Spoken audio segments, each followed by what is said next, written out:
So Jared Leto did a fan event up in Malibu called Camp Mars for his band 30 Seconds to Mars. And according to what fans were saying on their social media posts and on their Tumblrs and all that, that he was kind of bad-mouthing the movie. And he has, I mean, even to our own Chris Tilley, he was a little pissy in that interview. I don't know if you guys actually watched it, but he was pissy and defensive about the movie, but not towards us for asking. And he says he still hasn't seen the movie, but he felt, quote, according to what fans wrote about what he told them, and there's a snippet of video about this, he says he felt, quote, tricked into being in the movie, that the movie that was pitched to him is not the movie that came out. And from what we know and what we talked about last week, like the scenes and there's the arc definitely of a lot more Joker. Joker and Harley, that whole arc is very different. I mean, it sounds like it was a 3.5 to 4 hour long movie that was cut down to 2 hours and 15 minutes. I don't understand how under 180-page shooting scripts get greenlit. I don't know how that. Was it really 180 pages? No, I mean the BVS one was north of there. But I mean, if I'm a studio head and I get this script and it looks like, it's more than 120 pages, I'm like, cut pages and come to me, and then we'll talk about producing your movie. But I mean, with him basically bad-mouthing the movie and kind of throwing it under the bus. In recent days, what now? Do they recast? Do you think Jared Leto will come back to play Joker again? Do you think he's burning his bridges? Do they recast Joker? What do you think? What happens next for Joker? I don't think it's big enough a deal, and I don't think it's made a big enough splash that Warner Brothers feels that they'd have to recast. I think his involvement is going to depend on. I mean, they did do a standalone Suicide Squad movie. I can't imagine a standalone Joker movie. I can't even wrap my head around that. I think the conversation will have to be between him and Affleck and Terrio and whoever's writing that script, or John's, and figure out, is there a place for him in the Batman movie and how big that piece is, whether or not he comes back or not. I agree 100% with that. I think the only place that it makes sense for him to live, unless they do a standalone Harley movie, is in the standalone Batman movie.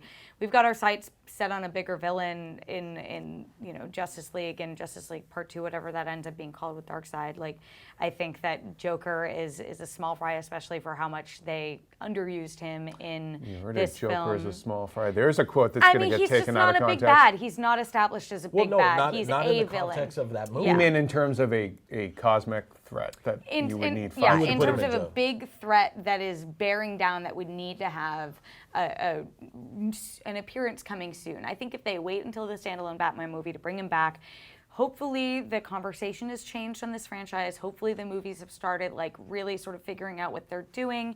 And if they bring him back, it's going to be more in line with what he wants to do. And I think hopefully they'll have a better idea of what to do with him. If they don't bring back Jared Leto, is there anyone that you would be curious to see play that character? So I feel like now Batman villain. There are so many. Why do you need to? Because he sells merch. He's one of the best.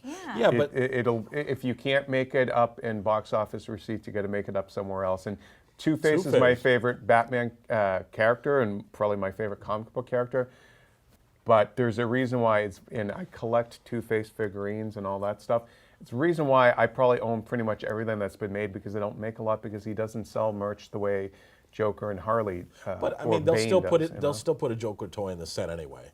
Yeah, honestly, it doesn't.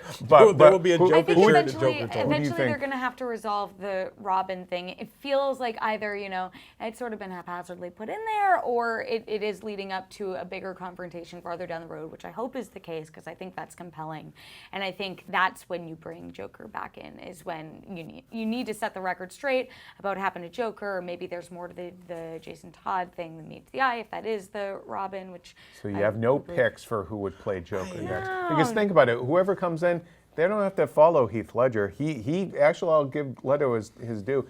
He was the one with the heavy lifting, having to follow that guy. And regardless of what you think of his performance, that hurdle has been jumped now. He borrowed from a bunch of different Jokers. I felt like the gambit of Jokers in his performance. There's a little bit of Nicholson, there's a little bit of Ledger's, but it's still his own thing. Yeah.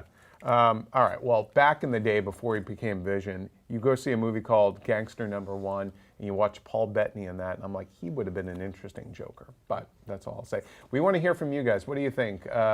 What should they do with the Joker next, especially after Jared Leto not being too happy with it? Maybe one day he'll actually see the movie in its entirety. But let us know in the comments and who else you think maybe could take a crack at playing Joker.